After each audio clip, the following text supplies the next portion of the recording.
माँ जटियाणी 48तम वार्षिक उत्सव जटणी निकटस्थ पात्रपड़ार आराध्य देवी होउछंती माँ जटियाणी। 3 दिन धरी चलिब मांकर वार्षिक उत्सव। खोर्धा एवं पुरी जिलूर श्रद्धालु माने मां को दर्शन करी आशीर्वाद भिक्षा करुथिबा देखिबाकु मिलिथिबा बेले आखपाख गाँवर बहु भक्तंकर समागम होइछि। 3 दिन धरी मांकर पूजार्चना होगा सहित विभिन्न सांस्कृतिक कार्यक्रम आयोजन होइछि। प्रतिवर्ष भली ए वर्ष मध्य मेंढा लड़ई प्रतियोगिता कराଯିବ। प्रतियोगितारे ओडिशारू पाखापाखि 50टी मेंढा भाग नेबे बोली जଣା पड़िछि।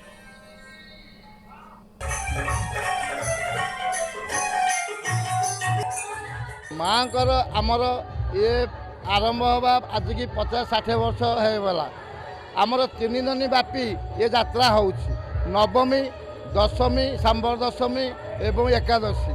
नवमी दिन संध्या 7 घंटिका समय ठाकुराणी ग्राम परिक्रमा करुछंती।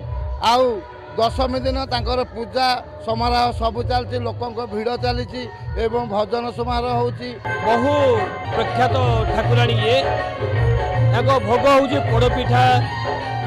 एटे कई पूजारी नहांती, एटे जिया आसी पूजा करिवो। ये अंचलवासी ठाकुराणी ये माँ जटियाणी ठाकुराणी हेले प्रसिद्ध ठाकुराणी। तांका पाखरे जहा मानसिक कराए से पूर्ण हुए। प्रत्येक वर्ष सांबर दशमी दिन तांका माँ पूजा